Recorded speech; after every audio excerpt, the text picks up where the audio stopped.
یہ آیات الہیہ ہیں، ان کو رد کر رہے ہو کس لیے؟ ہماری مسندیں، ہماری حیثیت، ہماری چودراہٹیں، کہیں ان پر کوئی آنچ نہ آ جائے۔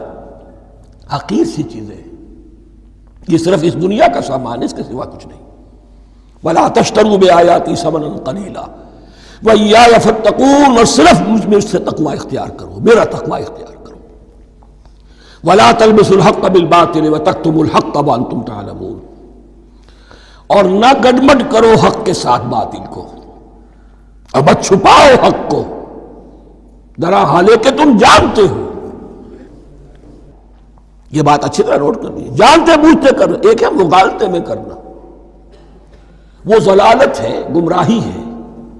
ایک جان بوجھ کر کرنا، حق کو پہچان کر اسے رد کرنا، یہ پھر اللہ تعالیٰ کے غضب کو دعوت دینا ہے، wrath of اللہ، اس کے غضب کو دعوت دینا ہے کہ حق کو پہچان کر اس کی نفی کی جائے۔ وَأَنْتُمْ تَعْلَمُونَ،